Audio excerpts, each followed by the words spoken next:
Queridos irmãos, queridas irmãs, sejam todos bem-vindos. Não pode-se dizer live, porque hoje não é uma live, né? Nosso vídeo, nosso estudo em Marcos está sendo gravado. Eu tenho um compromisso muito importante nesta terça-feira, 7 de abril, às 19 horas, mas deixamos gravada, então, a nossa live. Não é live, não é ao vivo, mas é o nosso vídeo gravado. Então, que Deus lhes abençoe. Agradeço de coração todos que estão assistindo agora na estreia, que assistirão depois também. Esse vídeo fica à disposição no nosso canal no YouTube. Então vamos lá. Hoje veremos Marcos, capítulo 1. Veja como o capítulo 1 de Marcos é longo. Versículos de 29 até o 31. Marcos, capítulo 1, versículos de 29 até o 31. Eu farei a leitura na Almeida Revista e Atualizada. Então, eu usarei a versão da Almeida Revista e Atualizada para este estudo. É difícil eu não falar live, né? Mas não é ao vivo. Então, vamos lá. Marcos, capítulo 1, versículos 29 até o 31. Eu vou ler o versículo e faço o comentário. Versículo 29. E saindo eles da sinagoga, foram com Tiago e João diretamente para a casa de Simão e André. Vocês se lembram que eu sempre digo aqui nesse estudo que em Marcos as coisas são muito dinâmicas, que as coisas são muito rápidas, que tudo acontece assim quase que imediatamente. Veja aí, saíram da sinagoga onde aconteceu aquele exorcismo, e imediatamente já foram diretamente, rapidamente, enfim.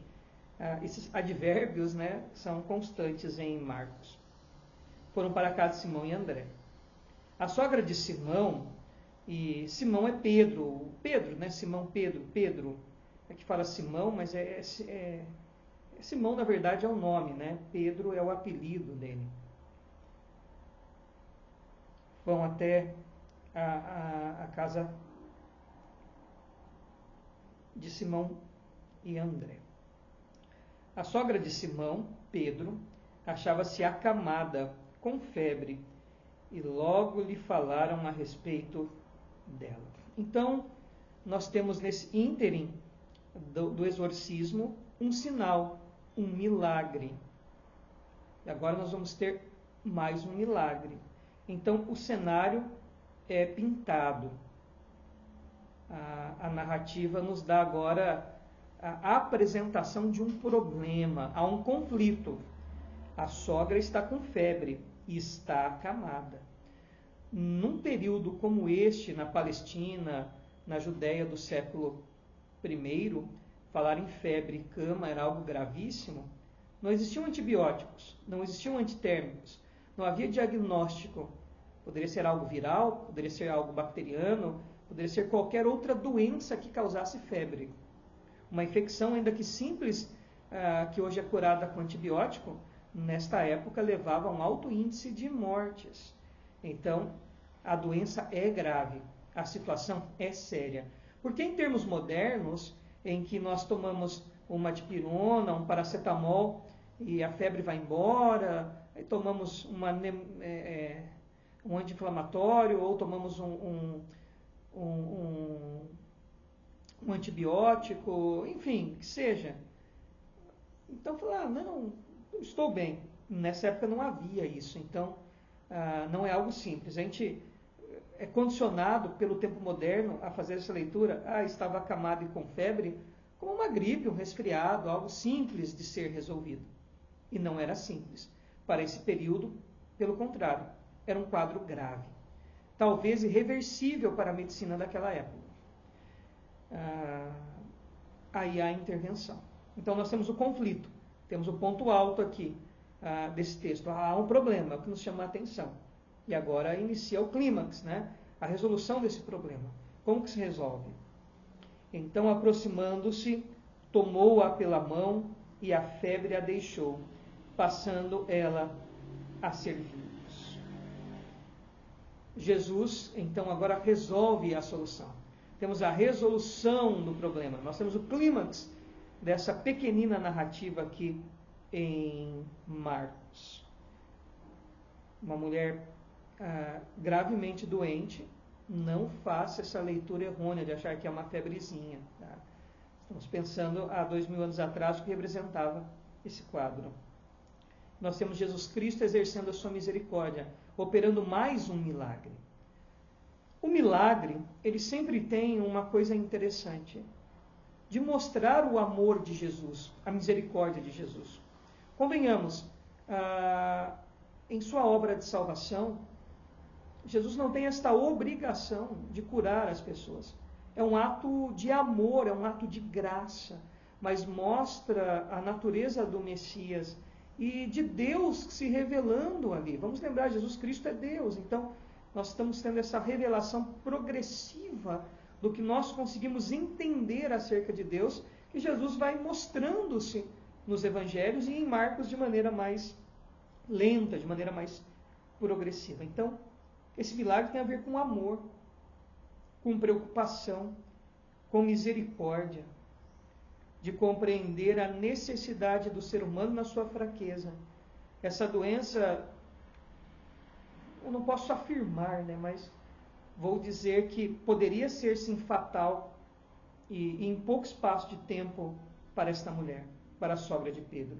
E Jesus exerce a misericórdia, curando. Então, esse milagre tem a ver com misericórdia, amor, com graça. Mas também tem a ver com poder, sem sombra de dúvidas. Ele é aquele que cura as pessoas. E entre os rabinos, entre aquelas pessoas que estudavam a vinda do Messias, desde lá do século II, século I a.C., o Messias daria evidências, daria sinais. Os sinais também tinham a ver com os milagres. Então, Jesus Cristo mostra diante dos seus apóstolos, das pessoas que ali estavam, o seu poder com o Messias. Então, há o poder de Deus ali evidenciado, porque Jesus Cristo é Deus, é o Filho de Deus. Há também essa comprovação pública que ele é o Messias. Não temos que esperar outro, ele é o Messias. Ele tem o poder de Deus para curar as pessoas. Então, esses dois estágios também, esses dois pontos são importantes nessa operação de milagre. O poder de Deus e essa autenticidade, essa comprovação que esse é o Messias de fato. Mas milagre também tem a ver com a antecipação do reino. À medida que esta mulher é curada, Jesus está antecipando o reino eterno, a esperança eterna, a vida após a morte. Ele traz um pedaço do reino dele naquele momento, antecipando o futuro glorioso que nos espera, de dizer: no meu reino não haverá mais doenças, no meu reino não haverá mais desespero por causa de enfermidades, não haverá mais ansiedade, não haverá mais dor, as pessoas não vão adoecer, não vão sofrer por doença, não serão limitadas por doença, nem sua nem de outros. No reino de Deus não haverá nenhuma doença, nenhuma dor, nenhum desespero, nenhuma lágrima. Então o milagre também é uma antecipação desse reino. Então olha que coisa maravilhosa, algo que parece simples, mas que é carregado de interpretação, que alimenta a nossa crença, a nossa perseverança, que aumenta o nosso amor por Jesus. À medida que nós vamos conhecendo Ele, nós conhecemos, nós já estudamos, nós já lemos a Bíblia, já ouvimos nos sermões, mas é tão gostoso redescobrir isso que nós já sabemos, lendo Marcos, essa revelação progressiva de Jesus, Filho de Deus, com o poder de Deus, e aquele que traz o reino de Deus. Então, é um texto com uma aplicação bem interessante. O impossível para o ser humano é possível para Deus. O irreversível para o ser humano é reversível para Deus, porque não há nada ou nenhum poder que impeça a ação do nosso Deus. E é o que está acontecendo aqui. Um milagre. É o sobrenatural, é o sair do natural, é exceder, é quebrar as leis da física, da matemática, da biologia, enfim, porque Ele é Deus. E só Deus pode fazer isso. Então, esse texto tem muito a ver com isso também. E o finalzinho, eu deixo como uma aplicação muito interessante. Essa mulher foi curada e passou a servi-los. Se ela ficasse sentada, todos entenderiam. Se ela ficasse ali ouvindo Jesus, como fez Maria, lá, irmã de Marta, todos entenderiam. Jesus não recriminaria de maneira nenhuma essa mulher ficar ali sentada ouvindo os ensinamentos do Mestre. Já temos uma outra passagem que fala sobre isso, sobre Marta e Maria. Mas a resposta de gratidão por conta desse milagre é o serviço. E muitas vezes serviço tem a ver com culto. A gente pensa que o culto é a gente ficar de joelho diante de Deus, falando alto ou falando baixo. Não, o nosso culto é diário. É o serviço que prestamos a Deus diariamente. Então, ao passo que ela passa a servir Jesus, seria uma boa tradução teológica. Estou dizendo gramatical. Estou dizendo uma transliteração. Estou falando de tradução teológica. Ela passou a cultuá-lo, a cultuar Jesus com o seu serviço. Queridos irmãos e irmãs, todas as vezes que o nosso coração é tocado, quando nós somos salvos, quando nós somos poupados do inferno, pelo amor de Jesus nos salvando, e entendemos que isso também é um milagre, saímos da doença para a vida, da morte para a vida, a nossa resposta é o serviço, é o culto. Não é ficar sentado esquentando um banco de igreja, mas é servir a Deus com os nossos dons e talentos. Na igreja, sempre há vagas para professores, professoras, cantores, musicistas, tocador de instrumento, aquele que vai pregar, que vai ensinar, aquele que vai ajudar a limpar, a varrer, a organizar, aquele que vai cuidar das crianças, dos adolescentes, dos jovens, enfim, é o nosso serviço. E também há o serviço que é obrigação de todos nós, que é o evangelismo. Proclamar o amor de Cristo às outras pessoas, o plano de salvação, a grande esperança que Jesus Cristo nos dá. E depois que evangelizamos as pessoas que são alcançadas por Jesus Cristo através das nossas vidas, essas pessoas têm que ser ensinadas e discipuladas. E também é função nossa. Lembra ao finalzinho de Mateus? Portanto, ide, fazei discípulos de todas as nações, batizando em nome do Pai, do Filho e do Espírito Santo. Ensinamos a guardar. Então, ide e fazei discípulos. Ou seja, o fazei é uma ordem, é um imperativo. E é a ordem do texto, na verdade. Temos que fazer discípulos. Nós evangelizamos, mas temos a obrigação de fazer discípulos. E um discipulado não é você dar uma revistinha para a pessoa ler e um abraço, mas é você fazer parte da vida dela. É você caminhar com ela. É você ser aquele amigo, aquela amiga, aquele familiar dessa pessoa, que vai estar sempre atento à disposição. Evangelismo e discipulado tem a ver com criar vínculo, tem a ver com relacionamento, ok? Então, uma aplicação importante do texto. Quando o milagre acontece na nossa vida, nós servimos a Deus. E servir a Deus implica também servir ao próximo. Tudo isso que eu já disse. Mas evangelismo e discipulado são coisas essenciais e fundamentais, que inclusive está faltando muito nas nossas igrejas presbiterianas, e temos que nos despertar para isso.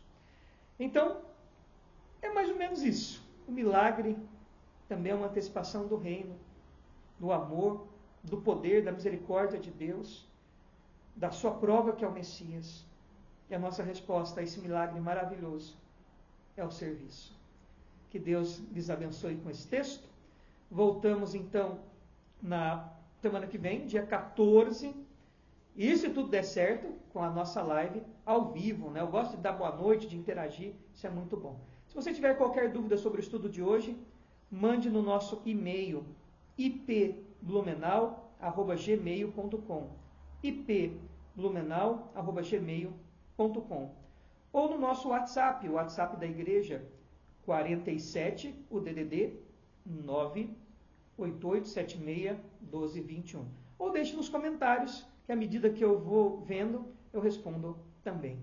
Irmãos, que Deus lhes abençoe muito. Irmãs, Deus lhes abençoe muito também. A quem vai assistir hoje, uma ótima noite. A quem vai assistir depois, um ótimo dia, uma ótima tarde. Em nome de Jesus. Amém.